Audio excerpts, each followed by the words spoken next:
Since the pandemic, most day camp leaders spend more time managing staff behavior than camper behavior, yet so much of it is predictable, preventable, and coachable when we lead with intentionality. In this episode, we sit down with renowned educator and camp trainer Michael Brandwein to explore how camps can develop staff who truly understand and deliver on their mission.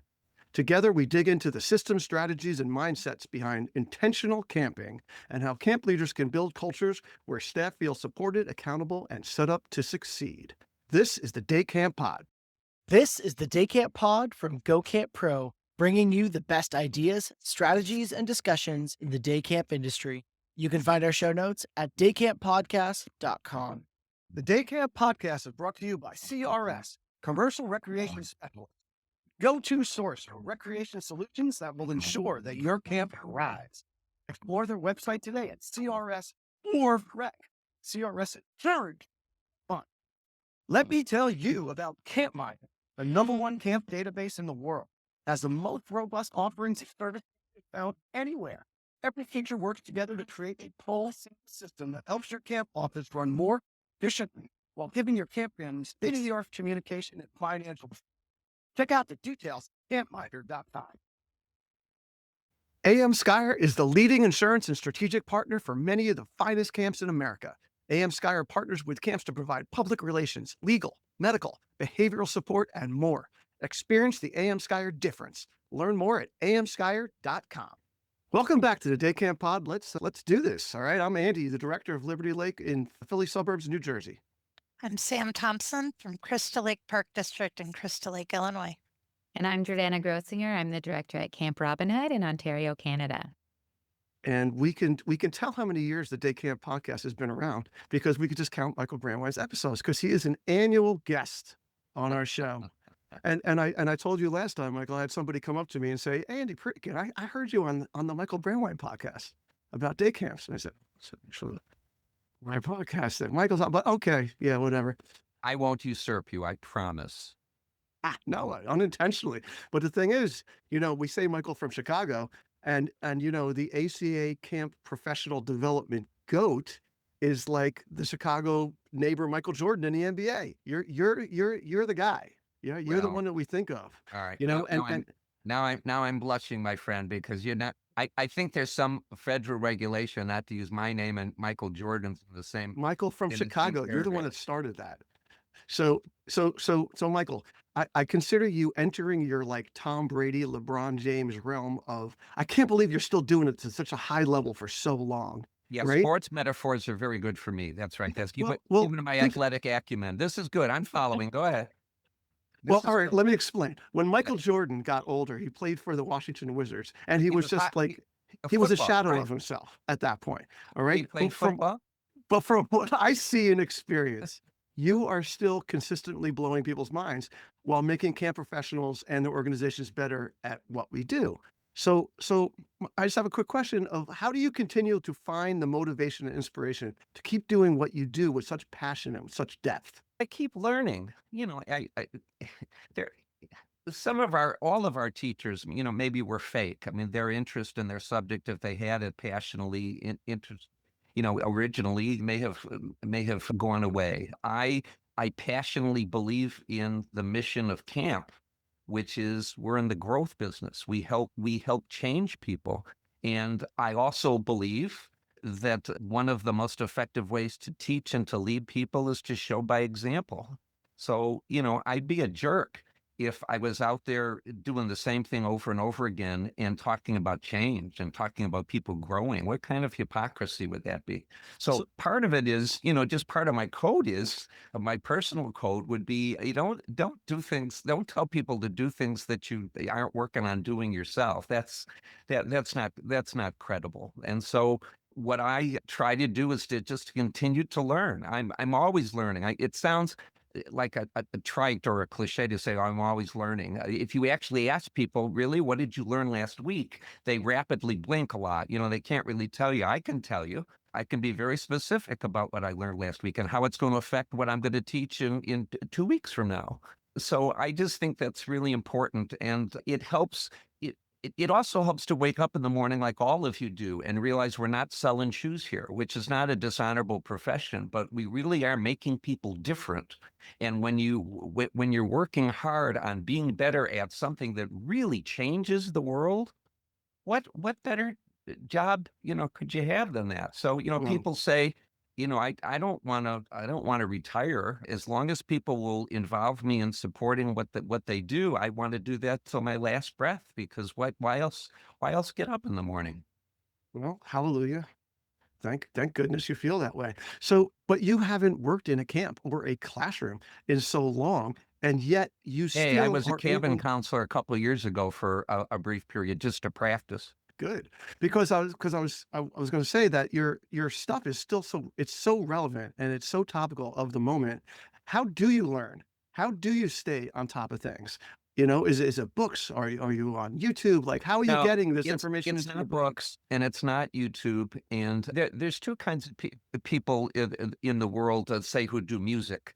I know music in particular, Andy, is a great passion of yours. There's the people who write their own music, and then there's the people who cover other people's stuff. Barbara Streisand, one of the greatest pop singers of the last century, Frank Sinatra, Ella Fitzgerald of the last century, to name, and Tony Bennett, to name the four top ones at the top of my list. They never wrote a song in their life, as far as I know. They were brilliant. May others be only half as good as they were and are. I get great satisfaction creating stuff. Your question is, where do you get it from? I don't have a what's the word, soundbite answer for that. I do have an answer, and unfortunately it's a long one. It's the way my brain was put together starting when I was very young. I walk through camps all the time. I consult for camps when they're in session. I sit down and talk to camp directors. I have on my website one of my favorite phrases, which is, if you hire a speaker, you're thinking of hiring a talker. I think the very best speakers I've ever met were great listeners, and the irony of that should not escape people. One of the best learning things that I did in the last 2 months was at a national conference of YMCA directors who had been selected as thought leaders, and there were 300 of them, and they picked. I can do this without being immodest. I was one of the thought leaders. So I walked in and my joke was, yes, I'm a thought leader, which means that you thought that I was a leader and now you're surprised that I was even invited. But I was surrounded by all of these really smart and experienced people who, of course, know their one camp. And I sat down with lunch for about 6 or 7 of them and took 12 pages of notes. Furiously, I used 2 pens. Flames were coming out off of the page because, and just because it's a great source Yeah. of information to Yeah, hear well, people. you've got your ear to the ground, right? Which is Yeah. awesome. Yeah. And I think, when people ask me these kind of questions, I think that the best of us are great at synthesizing information that's coming to us, right? Yes, And I for think sure. as camp operators, Yes. that's what we have to be. And I just know, speaking for myself, as I get older, I'm becoming certainly farther away from, like, Gen Z, Gen Alpha, and all that kind of thing. But I think, I gather wisdom from all the different levels of the generations and put it into one big package. That's all I can do. Yeah. Well, that's all any of us can do, but I keep my hand in as often as I can. I visit schools, I visit preschool centers, I do demonstration teaching, I do magic shows for kids and see if I can, find better ways of holding their attention and getting them to learn skills for life by, while they're being entertained. I Mhm. never stop doing any of that, and So one last that's question very before we helpful jump to into me. it. Since you do that, what is your thought for someone who's been doing it for so many years? What's your thought on kids' ability to keep attention and that kind of thing? Do you think it's really that much different between now and 25 years ago? Since the technology and all has come? Yes. Yeah. And by the way, I want to say that I was one of those people who fought that when people said that 20 years ago.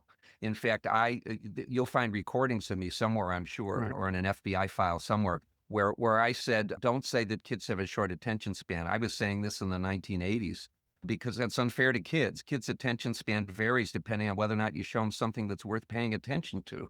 And I would use camp as an example. I would say, read kids, a story at a campfire or at lunch during a day camp lunch or something and watch them, just riveted. They'll listen for 15 minutes, 20 minutes, 30 minutes. But there is no question now, both in common experience and in the research that people do on attention, even down to functional MRIs, fMRI, where they can see what parts of the brain, to use the metaphor, not entirely accurate, but it's illustrative, light up, what parts of brains light up in that. There's no question that our brains are evolving. And I read a book, oh my goodness, I haven't mentioned her book in so long. There's a book called Endangered Minds by Dr. Jane Healy, Healy. And I read it back in the 70s or 80s, I think. And she was saying back then that our brains are evolving differently just because of the stimuli around us. So I don't think, you have to be a scientist Yeah. to believe that our staff and our campers are used to other ways of learning and getting their learning in different kinds of, Nuggets. different Yeah. different formats. Thank you. Right. Yeah. Yeah. Yeah. All right. Well, that's the perfect segue. And I'm going to hand it off to you, Jordana. Okay. It's the perfect segue to, we're talking about staff who are kids mostly anyway, in many ways. And even if they're young adults, these are people that grew up in technology and they learn differently and they think differently and act differently than a lot of camp directors want them to necessarily.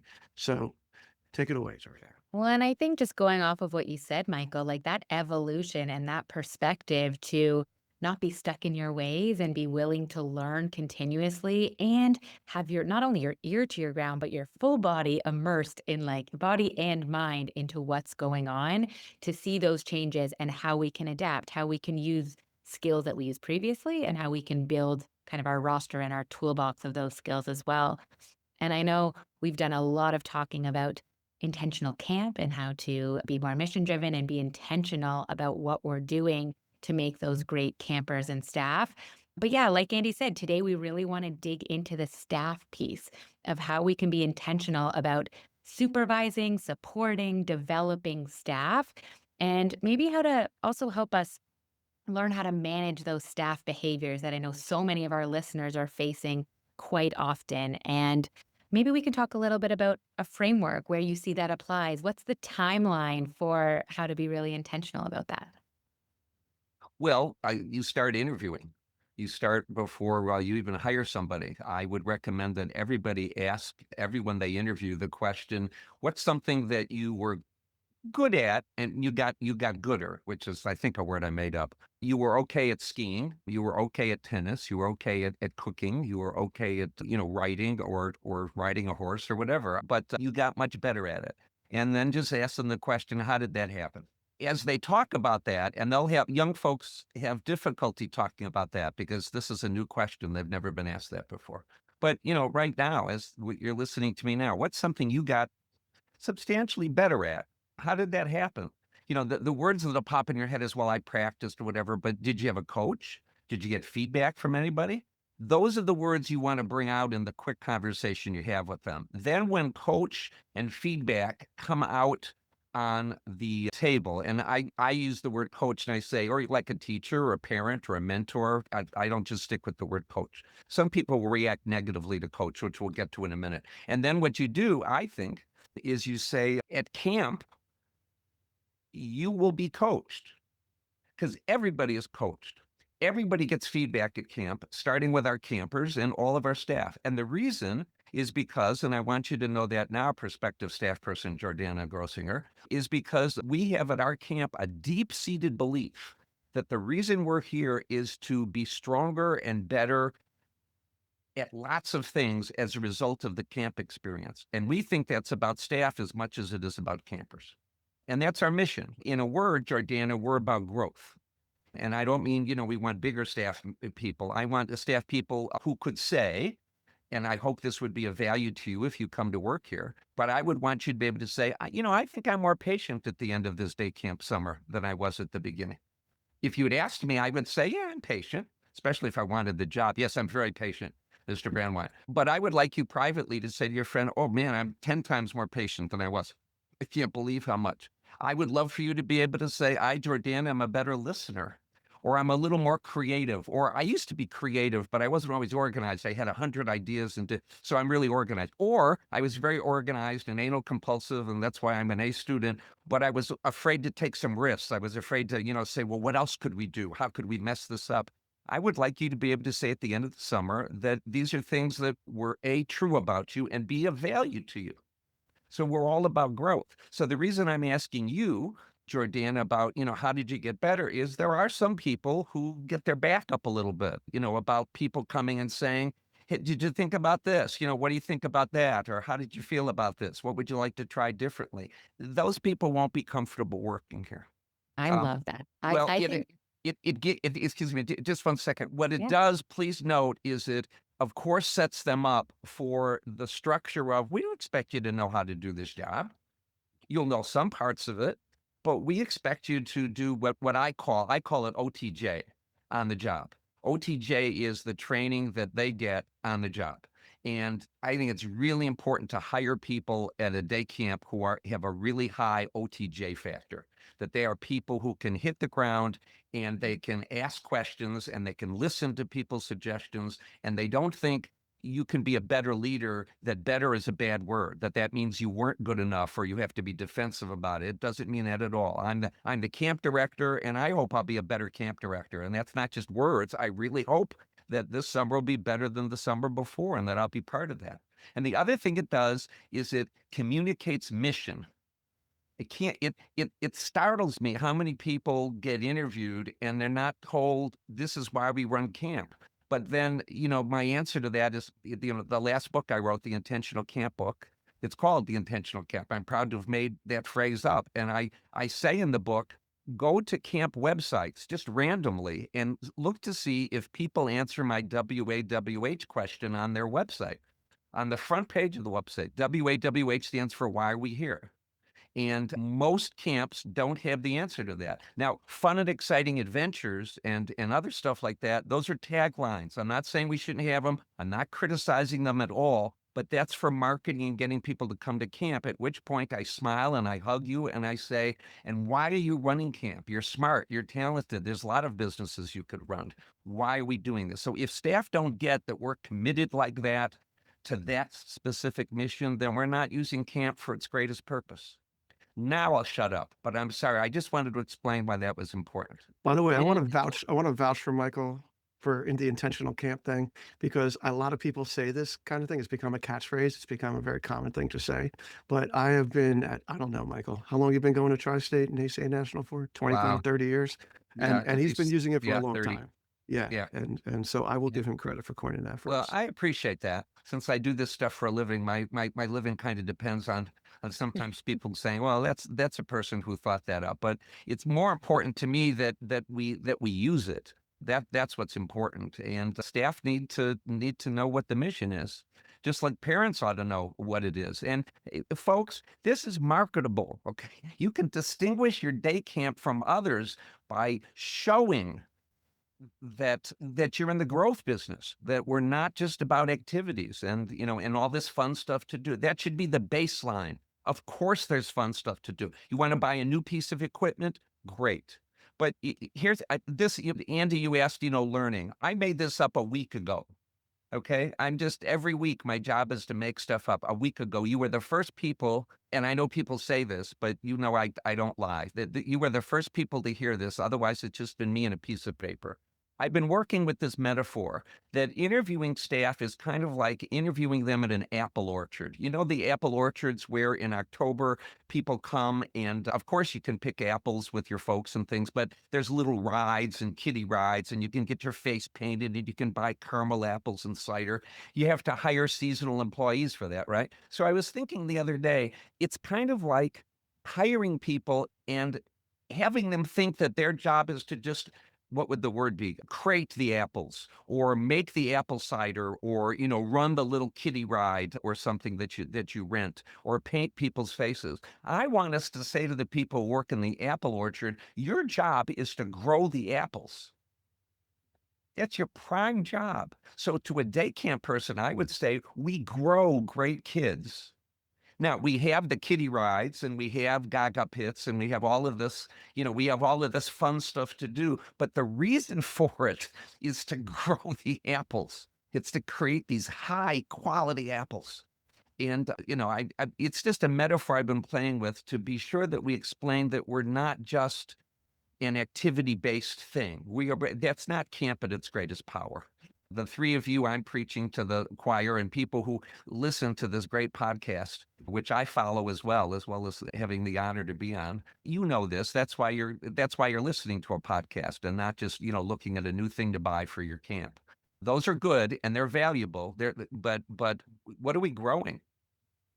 And I think, what are we growing, and when are we being super open about what we're doing and the why are we here part, right? I think traditionally it was like, well, I'm going to wait till everyone's in the big pavilion while we're doing our opening Yes. to staff training. And that's when I'm going to hit them really hard with the why are we here? And I'll tell them then, Michael, I'll tell them that that's when we're doing it. But I love this idea and the script you gave us of how to incorporate that into the interview process. I mean, Yeah. so many of our staff find purpose in making sure that what they're doing has purpose and that it matches what they were told they were going to be doing. So I think that, like, to get at that congruency, it's to our advantage to shout that from the rooftops. And who knows what it could do for even like referrals, like people coming off interviews saying, hey, I met with the director of this camp and they were really passionate about telling me how they can make me better.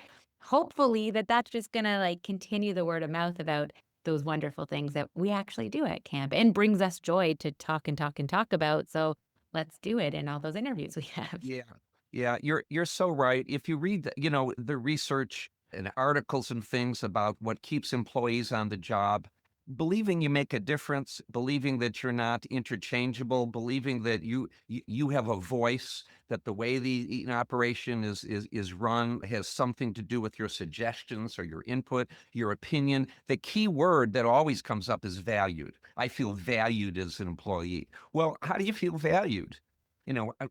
What do we value together? I value as an instrument of change. Let's elevate the importance of this job to people and let them know that this is what we're going to do.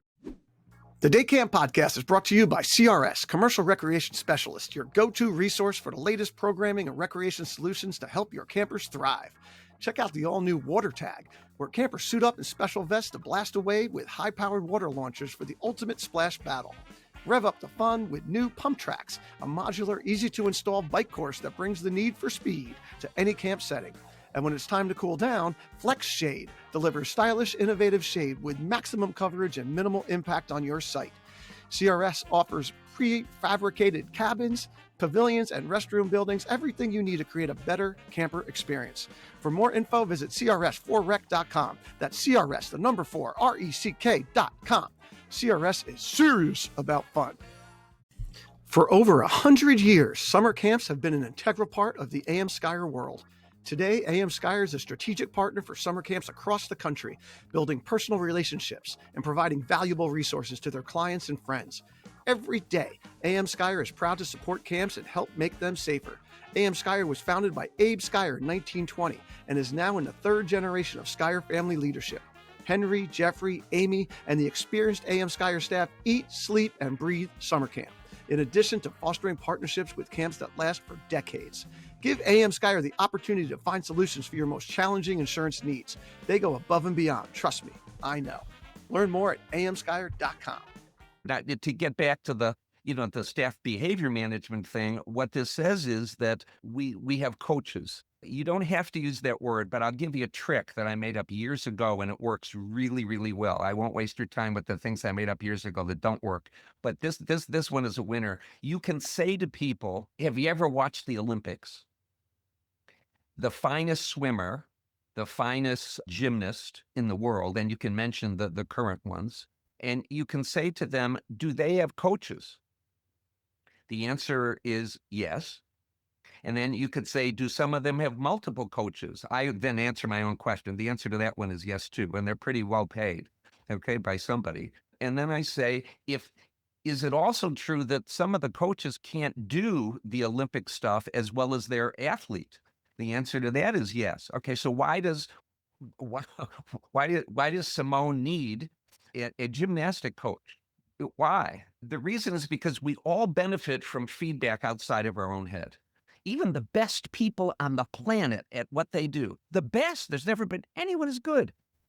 even those people benefit from somebody walking over and said, I noticed something. Would talk to me about this? I noticed you did this instead you did that. But what was that? They may give you a reason that says, gosh, I never thought of that. I'm lucky to be coaching you. But on the other hand, you might say, because when I saw you do that, I wondered if you did this, would that be more efficient? Or would this be calmer? Or would this, take less out of you?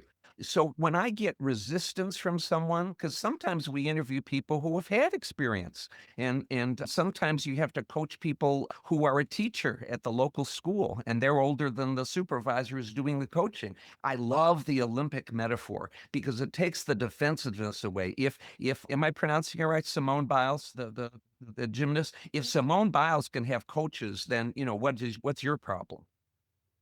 Okay, And this is an opportunity for all of us. Yeah, Sam.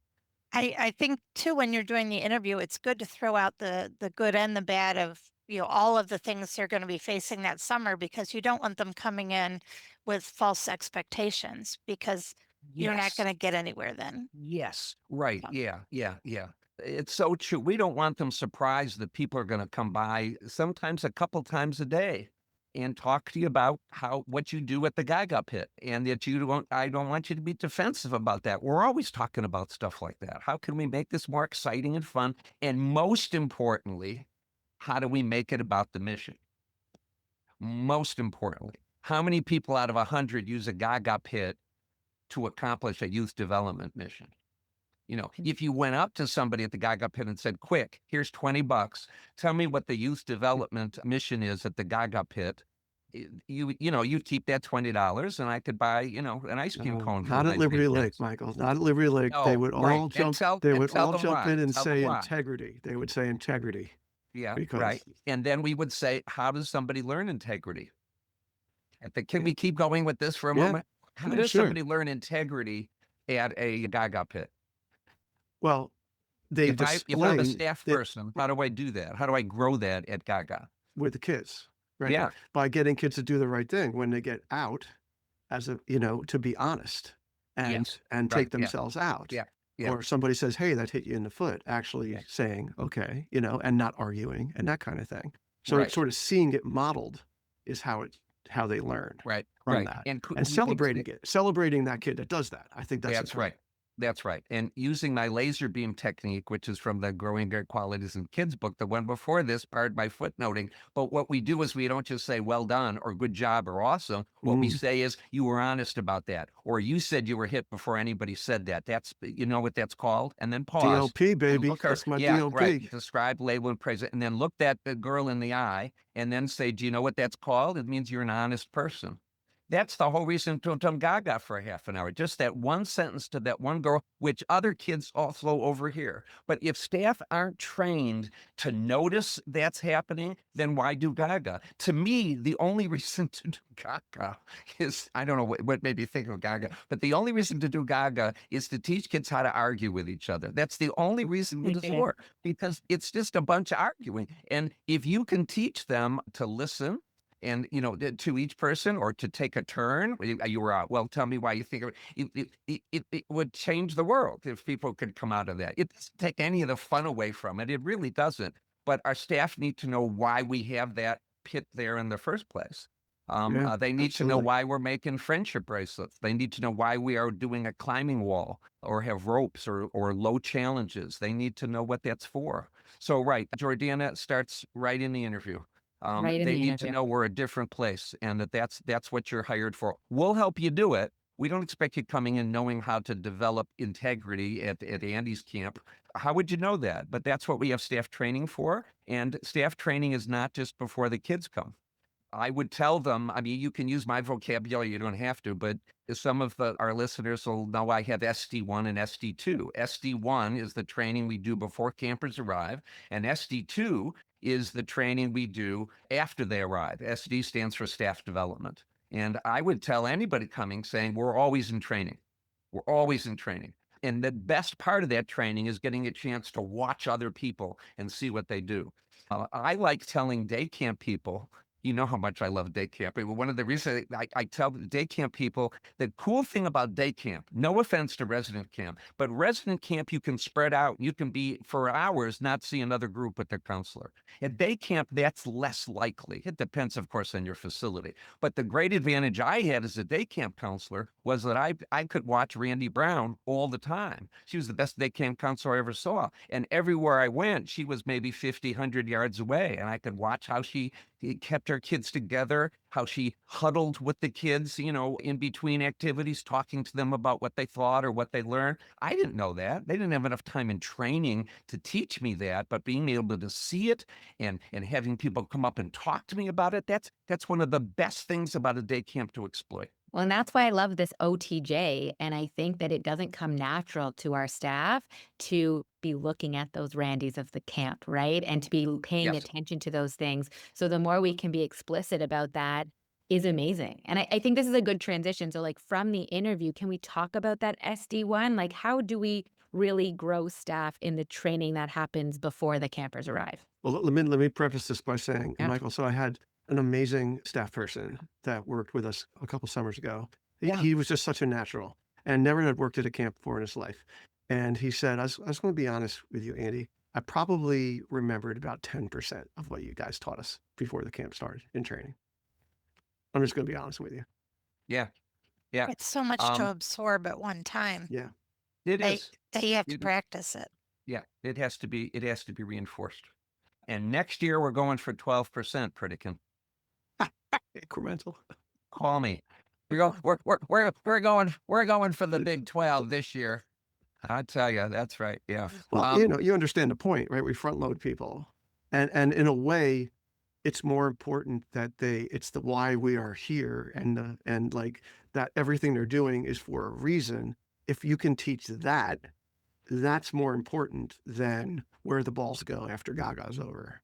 Well, yeah, and you know how I feel about staff training. Well, one of the things that greatly improves someone's staff training is taking a step back and figuring out which of these things are SD1 and SD2.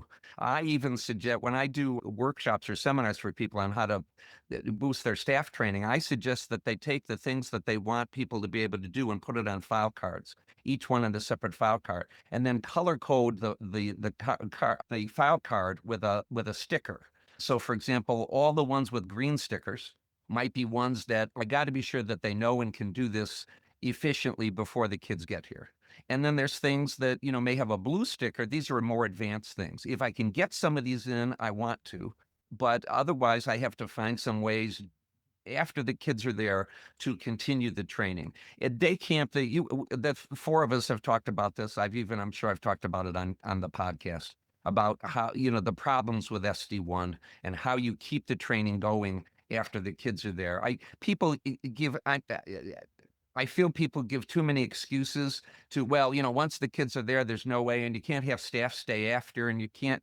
There's all kinds of ways to do 3-minute stand-up staff training meetings every day at a day camp if you really wanted to do it. But it's not just that; it's debriefing things as they're happening. Also, Well, yeah, and we know from adult learning theory that when somebody has a need for something, they learn it better, which is what I call PhD. You can get a PhD in. Of course, I'm going to learn it better if I'm on a plane and I'm in charge of landing it and I've never done it before. I'm going to pay a lot of attention to what you're telling me because I need to know it. And I need to know it now.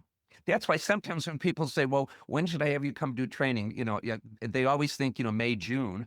And I try to sell them sometimes on July because I say some of your best training will be in July. And I'm not smart enough to have known why, but a camp director decades ago said, Michael, I want you in July.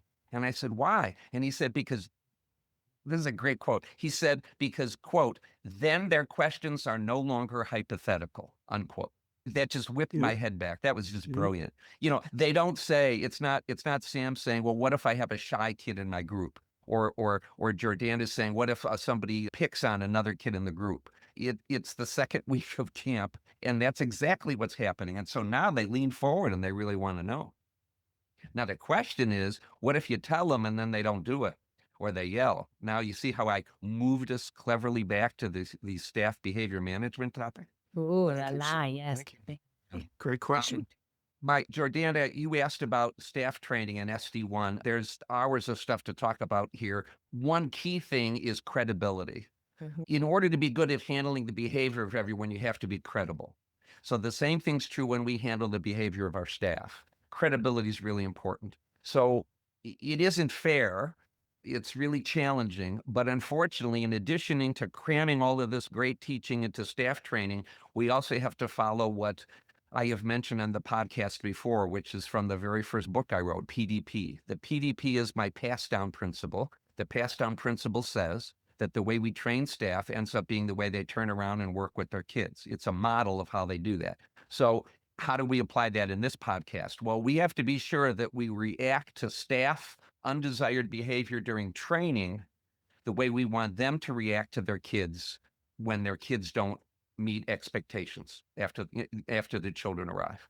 And that's something we can all work harder on, because it's hard to do. Your brain is exploding with all the stuff you have to do and all of the check-ins and all of the information and things we have to cover, and things like that, that it's hard to remember that the most important thing you do is decide in advance, decide now while you're listening to this podcast, what are you going to do when some folks show up for their first day camp training late?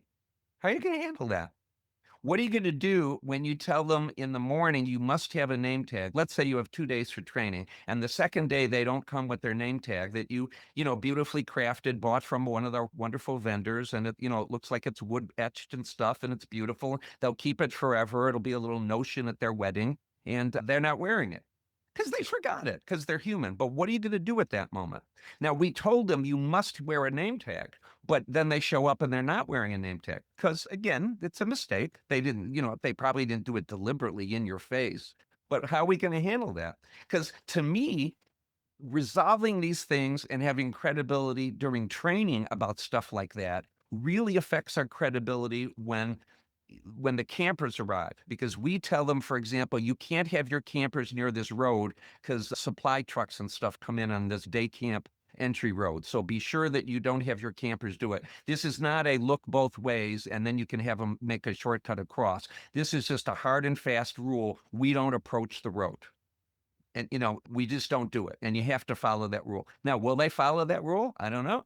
Did they have to wear a name tag? Did they have to come back in 15 minutes from the break? These are really important moments. So I'll tell you what I suggest to camp directors and to trainers and to leadership team members. There are, how many do we want to do now? There are, let's say three. Let's say there's 4. Let's do all 4. Let's do all All right, 4. go for it, Andy said. There are 4 things that I can guarantee you some of your day camp staff will mess up during the first day of training. Probably in the first hour of training for some of or the first morning of training, or first evening, whatever it is. Be prepared now for how you're going to handle that. I call these the probables. And these probable problems are things you can prepare for. The first one is, what are you going to do when they show up late? At day camp training, a lot of them arrive all at the same time in the same 15 minutes. Not true at sleepover camp often, unless they all come in a bus from some major city or something. So what are you going to do? If it were me, and I'm saying if it were me in capital letters bold, because it's not, you're just getting my opinion. And if you and I were working together, we'd consider other options too. But I think there should be a positive consequence, a teaching consequence to not being on time. Now, the reason they're not on time may be that their mom drove them and that, their mom didn't do what mom was supposed to do. That's okay. But just walking in at the last minute to a staff training is an unprofessional job thing. And that's what we want our young staff to learn about being a professional. You don't show up for your summer job at 2 minutes to 10 if it starts at 10. You don't do that. That's unprofessional. You tell mom that you have to be there at 9:30 because mom. She's hardworking and has 3 other kids, that sort of stuff. So what I would like to do is I would like to close the door at, let's say 9 o'clock. It starts at 9, close the door at 9, not punitively, but post a leadership team member there at the door with a big smile and the kind of welcome that you gave people at 8:30 when they should have shown up, okay? And then say, I'm glad you're here. Come on over here. Lower your voice because there's stuff going on there, and bring them to a separate place. Hang on a second. There's still a few people in the parking lot. and gather all those people together and say, I'm so glad you're here. We've started at 9 o'clock. I know there may be reasons, and then put on your sweetest and nicest face and smile and be forgiving and say, I've been late for things and I have miscalculated traffic or I have forgotten stuff. I want you to know I know that. I also want you to know it's really important when we're at day camp, and then give the speech. And it should be 2 sentences, which is, we got to run the schedule on time at day camp. And I know you know that. So in other words, be with them and be nice. But what you're doing is looking them in the eye when you're saying this is you're saying, don't mess with me. It's a real job. And when I tell you that we're starting your job at 9 o'clock, don't show up at 2 minutes to. And, if you're 5 minutes after, whatever. So now, if this is a big group of people, and often it is, you can say to them as a group, just take a minute right now. I'll be back. But think for a minute about what you can do tomorrow to make sure that you've got a little bit of a buffer here. Just make up a plan, something different than you did today, and I'll be back in a minute. Now, you don't need to go away, but go away, take the pressure off of them, and give them a chance to think, what could I do? And you can make suggestions. I like to hold up my watch, and I like to say to them, the time on my watch says it's 10 after 9 because I set it 5 minutes ahead today. I'm on day camp time now. I always just want to be sure I've got a couple extra minutes. If no one gives them these strategies, it's not their fault that they're late. And they didn't learn this in high school. Don't be angry at them, but we do have to make it something of consequence. I am often, when I do a day camp training, there on a first day. Sometimes it's the middle, sometimes it's at the end. And I'm often there when I see them come in. Okay. And I see the director who hired me give the opening speech. And now we've got Michael Brandwein. So I see them come in the first morning. And sometimes there's 12 people, 20 people, 25 people, and they're just all rushing it at the last minute. Now, you can, if you want, talk to them about that after everyone's seated and start late. But I really think it's good to show that you mean what you say and to, in a very kind way, start the teaching and coaching right there. By the way, I would have something in the first 5 minutes that's not your actual start, but I wouldn't tell people that. Please don't ever use the words before we get started. Once you open your mouth, you started. Because you've read my books, the most important thing to start with is the statement of the mission. So don't do that yet. Maybe do something that isn't critical, because I don't want those 15 people to miss the mission. You are a leader of your camp and a pillar in your community. When your customers put tremendous trust in you, CampMinder's powerful management tool delivers the day-to-day task support that helps you make every moment memorable and every summer stellar. With 20 plus camp-specific tools in one, CampMinder's user-friendly platform is backed by a full team of engineers who are constantly thinking of ways to help your camp stand the test of time. Visit them today at campminder.com.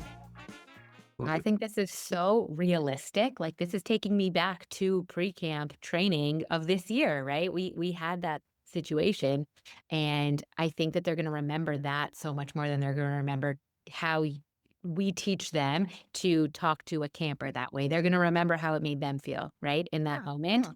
The other thing it makes me think of, Michael, is for most of the people listening, you might be leading the entire staff training, but thinking about your middle management and other people on your team so that you're all on the same page, because everyone's delivering elements of this or interacting with the staff. And so it's important that we're all on the same page of, like, how you talk to the staff matters in this case, because it's that trickle down and we want them to do that. So I think that stood out for me as you were describing that, of how we all need to be on the same page.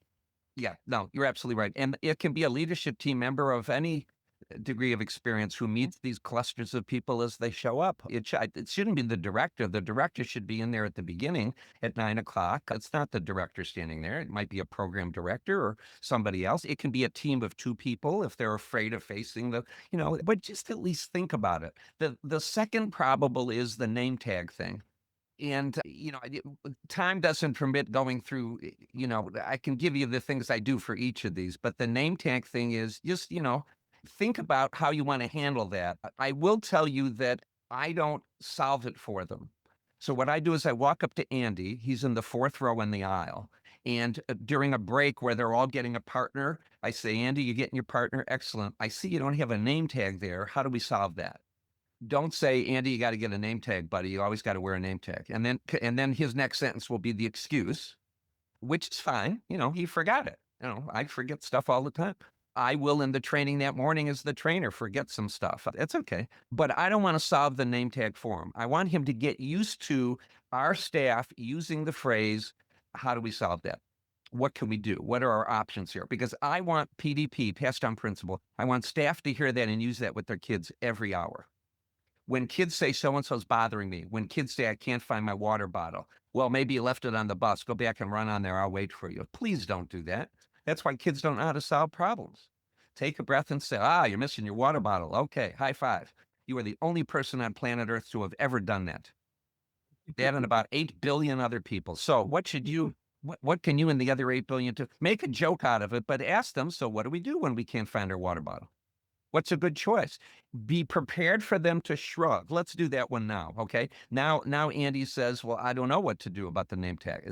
You can say, well, you can always ask me. That's one of the things we encourage people to do. You can say, where can I get a temporary name tag? Go ahead. And this will bother some people, but yes, I will actually ask Andy. I will make Andy say those words. I don't embarrass, I don't say, look at my lips, say, where can I get one? You don't embarrass them, but I want you to practice, Andy, saying, is there a place I can get a name tag? And then I'll give you a high five and I say, there is. They're temporary ones. More on that in the middle. It's Michael being evil. There's some temporary ones in the corner where Sam is standing. If you run and you get one, you can get it and then run back and get your partner. Okay, now, Andy is wearing a cheapo hello, my name is thing, and it just says Andy in ink, okay? He's one of only 5 people on staff that has a stupid name tag. He doesn't have the one that was nice and that you bought from and gave him yesterday. It's a little bit of stigma that says, oh, I really want to get my act together and I want to wear the real name tag.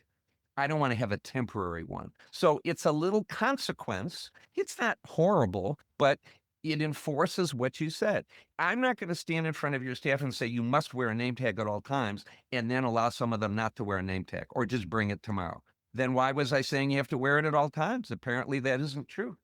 The third probable is they will be late showing up after the first break. And my joke always is to directors, for that reason, I think you should take a break 7 minutes into the first training because it's such a great moment. You'll say, we're going to take a 15-minute break. And then they'll come back in 20 minutes. Some of them will be sitting in their seats, 10, 11, 12 minutes, but some of them will be late.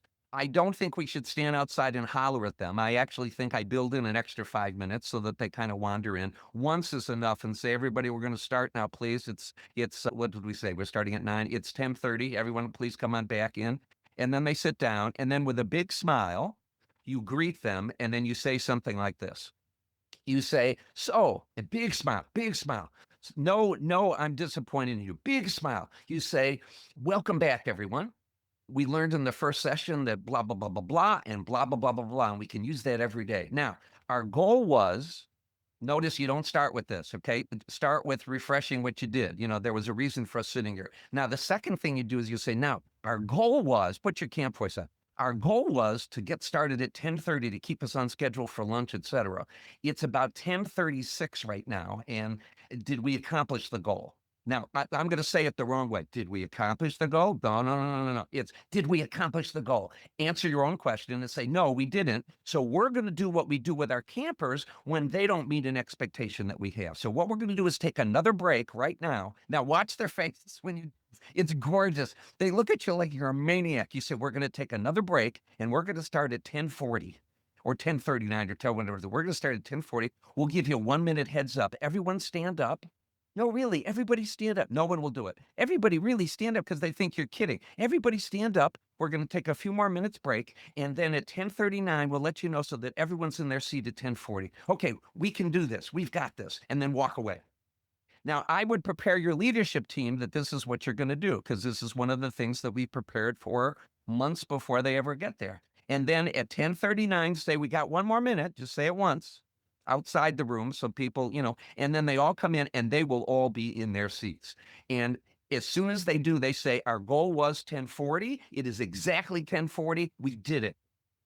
And here's Jordana to tell you why scheduling and timekeeping is really important for all of us. And then she comes out, she gives a little schedule speech. She explains that sometimes parents come surprisingly to pick up their kids or to visit their kids. And we say they're going to be at archery at 1 o'clock and they're not at archery at 1 o'clock. That's one of the most embarrassing things that can happen to somebody from the office, to take a parent to see their kid and their kid isn't where they're supposed to be. That's humiliating.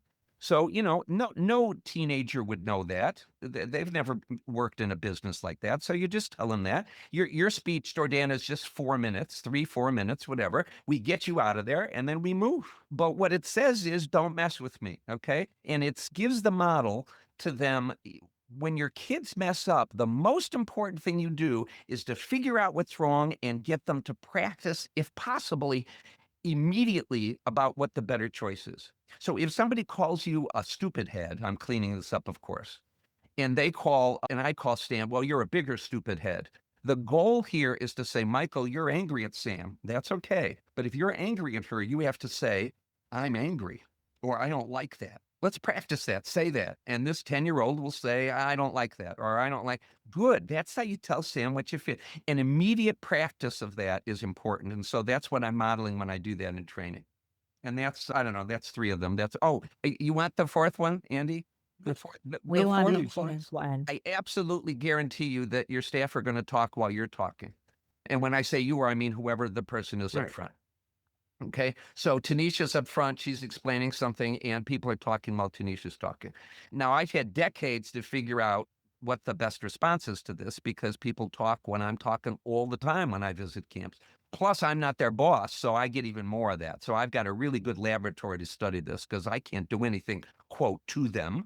I can't give them a bad grade. I'm just the person, in for the day or 2 days. So what I do is I teach people to do this. If people are talking where you are talking, step 1, stop. Stop mid-syllable. Step 2, watch your face. Do not put the wicked witch of the whatever it is on your face. Do not do that, because you don't want them to do that with your what? With your kids, right? We're always modeling, okay? So stop. Change where you're standing. So if you're standing here, take 2 steps to your left, or 2 steps, even better, toward them and to the left. Change your physical position, because that says, oops, something's happening here. That's body language that says, pay attention to me now. Do not do this from where you were just talking. If you were writing on the flip chart, stop in mid-letter. If you were passing something out, stop. This often happens when you're conducting a discussion with the whole group. This will happen 11 out of 10 times. And you call on Jordana, and Jordana starts talking, and people in the front rows, because you're in the middle, because you're smart, you're facilitating it from the middle of the group. Good job, Andy. But Andy, somebody in the front row is talking to 2 other people while Jordana is trying to make her point. Stop. So I look at Jordana, put my hand up, I smile at Jordana, say, thanks for waiting. Hang on just a second. And then you do what you want them to do with their kids, which is to describe the undesired behavior. And what you do is you say, people are talking while Jordana is talking, or while Jordana and I am talking. That doesn't work. It's distracting to me, because I have to figure out where I am. And also I want to be sure that, everybody hears this. So just explain why it's not bad in a sentence. Watch your face. Don't look punitive. And then what you do is wait just 2 seconds. They'll all be quiet. And then you say, that's perfect. That's what we're looking for. Right. Thank you. Okay. And then keep talking. Rub your hands together and say, okay, Jordana, go. What were you going to say? And it'll be quiet. But the trick is to not be the teacher says no talking in class and then keeps teaching through the talking, because that teacher has been tested and failed the test. We don't want to do that, and we don't want your staff to fail the test. This is a really important thing to do. And if they continue to do it, and sometimes they will, I would say more often than not, there will still be some talkers. It's very disrespectful. So what you do is you stop again. You take those 2 steps. Don't put your mean face on, but say, people are still talking while I'm talking. That isn't respectful. I won't let anyone talk while you're talking. We want respect. And then I have one more sentence in my toolbox, and it's ready, and I use it every time I'm doing a training. I don't think I've ever done one, or I haven't used it. But what I say to them is, this is a good point to stop and ask ourselves, what will we do when our campers are talking while we're talking? And that's a great question. I love that. It's a great question because it's not in their face. Now, I love that question so much that sometimes I'll just do that on the first pass. So, for example, if I show up and people are, a bunch of people are talking, I'm going to talk about one person and it's a little whisper, but if people are not focusing up front, instead of clapping my hands together and say, hey, people, focus, it's another 15 minutes to lunch. Let me just get through this stuff and then don't plead with them like that. Just say, hey, folks, people are talking while I'm talking. That's not the kind of respect that we're building at camp. It's okay. It's just a mistake. What are we going to do when our campers do that? I go immediately to that. Anybody have any ideas? And when Jordana puts up her hand to give an idea, everybody's quiet. And that way, it's not me correcting them and being in their face and they don't get defensive. And plus, what I love about it is that it's useful. Okay. It's not punitive. It's useful. Their kids will talk while they're talking, and talking now about what they should do when it happens. That's fabulous. This is why I go to training so that I'll know what to do when kids push each other or call each other a stupid head or talk while I'm talking and giving instructions. Well, there's a lot of valuable lessons in there, Michael. I think it's just so important for people to not let things go, right? Right. And, from the bottom to the top to the bottom, right? Yeah, it blows me away when I go and visit my friends' camps and people are talking while they're talking and they don't say anything. And I Yeah. just want to jump in. I know. And- It's sad. Yeah, It's and sad. and we say this all the time when you're on our podcast, that everything is just so symmetrical at camp, that the relationship that the top directors have with the middle management should be the same as the Yeah. middle management to the counselors, Yes. which should be the same as the counselors to the kids. Yes. It should all be symmetric.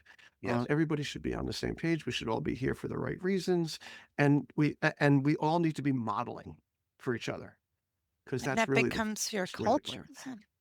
That becomes your culture, all that trickle Yeah. down that you're talking about. Then everyone's doing the same thing. Yeah. Yeah. And Sam, I've seen people include in recent years a part of their training on culture creation and community because they went to some conference that said this is important, and they were right. So now they include a culture and community thing in their training. And while they're explaining to people the culture and community, people are talking. Or I'll give you another one. The entire front bench is empty. Okay. They let people sit in the back. Why? Why? Have you, I'm going to, I shouldn't start that. That's a little mini lesson on how I'll do it for you if you want. But I actually have ways of making sure that they never sit in the back row. Never. Because that's a statement about culture and it's testing us. The person who won't even sit, your veteran staff person who stands in the back with arms folded to say, you can make me be here in the room, but you can't make me sit down and take notes. It's this. Now, again, most people are not like that, but it's not unusual to have some people who test us in that way. And what I tell your staff is they will test you, quote, they will test you, just pass the test, close quote.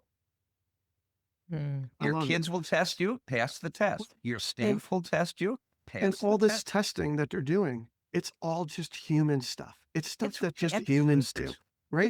it's- And they just need us to hold their hand and guide them a little bit. That's it. That's it. And They're not gonna- that's the piece that I really like. I mean, I loved all those pieces. And so there's so many teachable moments in all of these to dig our teeth into. And it would be a cool exercise to do it with our teams to say, okay, what are those probables? Like those 4 you gave us are so real. And I'm sure our teams could come up with a ton of other ones that we can plan for. Yes. What I really loved, I think the challenge with behavior and staff with campers is that when things don't happen as expected or a kid makes a poor choice, then it's the recovery that's the really hard time. And in all of the examples you gave, Michael, you just kept going, right? It was like we had the moment to learn and you modeled for them how Yes. we keep going. We're not revisiting the fact that this person was talking over you. You're not shaming them for the rest of the session or the rest of pre-camp.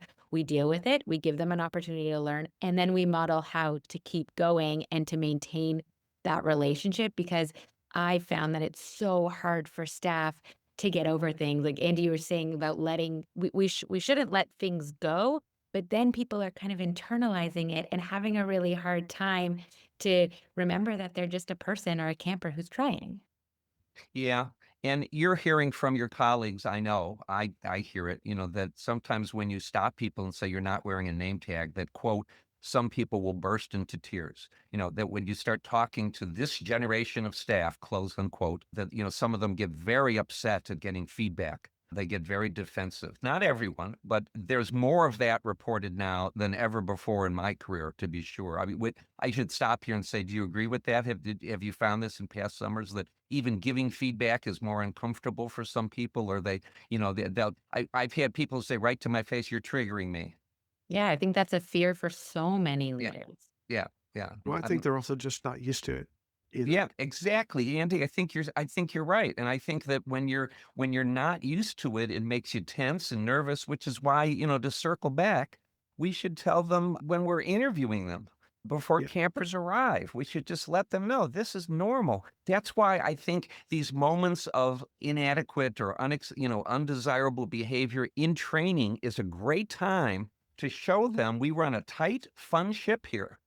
But Yeah. it's tight. Yeah. Day camp is only so many weeks. Parents have high expectations from us. They expect us to be more vigilant with their children than they are themselves. And that's what this means. And we can do this. I have Yeah. done much more cheerleading with staff. So when people say, again, to go back to, how have I grown? If you watch me teach now, you will see many differences, but one significant difference is I'm more of a supportive and, I hope, credible cheerleader. I say to them many more times during a day of training, "You've got this. We can do this together. Here's 2 things you can do right away. Here's something you can practice with a partner." But I look them right in the eye and make them feel like, I know this is new, but that's why we're here. We can get this, because I think they sometimes lack confidence that they'll be able to do these new things because they're not used to it. It's not Yeah. their fault. It Yeah. just means that it's wonderful they're working at a camp where they're surrounded by smart people like you three who can show them how to do it better. Yeah. Well, you need to front load with them that this is going to be a job where we're going to be really honest with you and give you constant feedback, and that's what it's going to be. And you just have to keep reiterating that so that they don't take personal offense in it. And you're dealing with people, like we we're saying, who are not used to taking feedback, and also people who are not used to giving feedback either. So Yeah. that's our job as camp directors. We Yeah. have to. That is part of the training Yeah. of what we do. And we, I say to all of my middle management, I say, I'm not going to put you in this role unless you're going to embrace the uncomfortable conversation, because it's going to happen all the time, right? Yeah. But then I have to model that, right? Right. People they have to see what it's like to just jump into the fire, Yeah. and it just, your first example was the best one, because that's the one that happens all the time, is the people that come late, habitually late to things, and their supervisors never say a thing to them about. And they say, "Could you talk to my person that haven't come in? Have you spoken to them? Have you asked them why they come in late? Are they having car problems? Is it a ride? Are they taking the bus? Like, who knows what the situation is, Because as soon as I talk to them, I have a real conversation with them, and I say, "Hey, how can I help you get to camp on time? What are we There you doing go. here? Is it as simple as making the alarm clock 15 minutes early, or are there issues?" Like I brainstorm. I want to be a partner in this. Like Jordana said, it's not about shaming them. No, no. And Jordana, sometimes this is not the first time I've heard this, but this past summer, walking around with leadership teams in July, they'll say to me, "Oh, Michael, I'm just not good at confronting people." And then I smile at them and I say, "Let's look at that word." Because when we think of it, when we conceptualize as confronting someone, that's the wrong word. That's why it's hard. It's not confrontation. And then I say, "What's the other C word that we could use instead?" And sometimes they know and sometimes they don't. It depends whether or not I did a leadership team workshop. But of course, the correct answer is coaching. The C word is coaching. What you're doing is coaching. Somebody's, just like with an athlete, they're playing to, always to their right side. They're not playing enough to their left. They weren't aware of that. We give them some feedback. We Yeah. give them an opportunity to practice with somebody playing to their left. So yeah, I'll throw another C word in there, is conversation. Just have a conversation. Right. Start with a conversation, then turn it into coaching. Yeah. Right? Like, ask them questions. Right. See how it's going. Don't just start dictating. Yeah. And Nobody I dictates think we've all talked a lot just about that fear, like on all of these levels of camp in all of our organizations. There is a huge part of this fear, and it comes from different places, right? Fear of having the conversation because they've only seen it as confrontation, fear of going for it, fear of being stern, right? Andy, we talk about this all the time of like how camp people are so nice and it's so difficult for them to go after things. Yeah. But I think it's practice, practice, practice, Yeah. practice, and model, model, model, model. And the more they hear that, and that is our culture, then hopefully the more we can see them do it. And I love those moments when you see them doing it in action, like that's the best. That's the Yeah. best. That's the reason to get up in the morning. Yeah. Right. Do you? I'm Well, sensing you're going to want to wrap this up. Do you want to yeah. wrap it up with one more skill thing about questions? I'm happy to do that. All right. This We last did one. it? Let's do Okay. it. Last one. Tell your leadership team this year that there's 3 reasons you want to use questions when you talk to people about their behavior. Let's say staff as well as kids. Number 1, and they'll know the first one. Number 1 is that people learn better when they have to figure something out themselves or with a coach because they're more involved in it. They're not passive learners. They're actively involved in the learning. Learning goes up.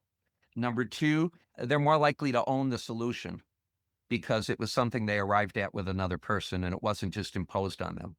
Those 2 they will probably know if they have some experience and they're sharp. They'll never come up with the third one.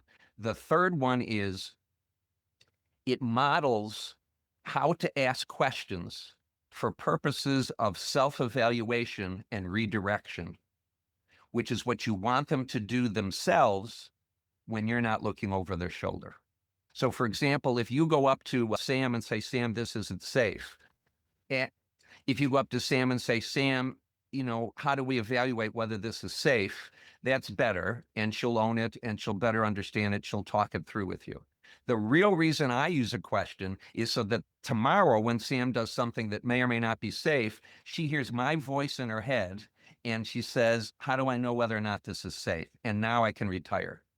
Because if Sam is asking these questions when no one's around to remind her, now we've made Sam a better staff person, which brings us very neatly to the very beginning of our program, which is that we're about growth. And teaching people the right questions to ask is one of the ways we can help them grow. That's fantastic. If you want more Michael, you can sign up for his Super Staff Supervision May 15th on the acail.org website and get more in depth into this subject. Yeah. That's just a 1-day virtual training where you can send your leadership team members and in 1 day get them trained. Hard to come up with good training for leadership teams. And the folks at ACA Illinois sponsor this for people all over the country. And whether ACA members or not, it doesn't matter. But we wanted years ago to have a place every year where that for new people coming in that position, as well as veterans who want new stuff and be challenged, that in 1 day online from wherever they are, they can grow and they can be ready to get the best out of our staff. Terrific. We'll make sure we get that information in the show notes, Sam. All right. And I want to thank the Go Camp Pro team and AM Skyer, Campminder, Camptivities, and Commercial Recreation Specialists for allowing us to bring this podcast to you. Check out the show notes, like I was saying, from this episode and our others at daycamppodcast.com, as well as the contact information for michaelbrandwein.com. All right. And of course, Sam and Jordana. All right. So thanks for listening and make yourself a better Day Camp Pro. We'll be back in a couple of weeks with another episode of the Day Camp Pod. The Day Camp Podcast is brought to you by Go Camp Pro and the Go Camp Pro Podcast Network. Find a podcast for camp professionals of every age and stage at gocamp.pro/podcast. Thanks for listening, friends. Hey, Camp Pros, we love that our industry is built on sharing. In order to foster that spirit, we hope that whenever you share an idea that you learned from the Camp Hacker podcast, conference, summer camp professionals group, or wherever else, that you're quick to give credit where credit is due. That way, we can all encourage more camp pros to share the tips and tricks that will make camp better.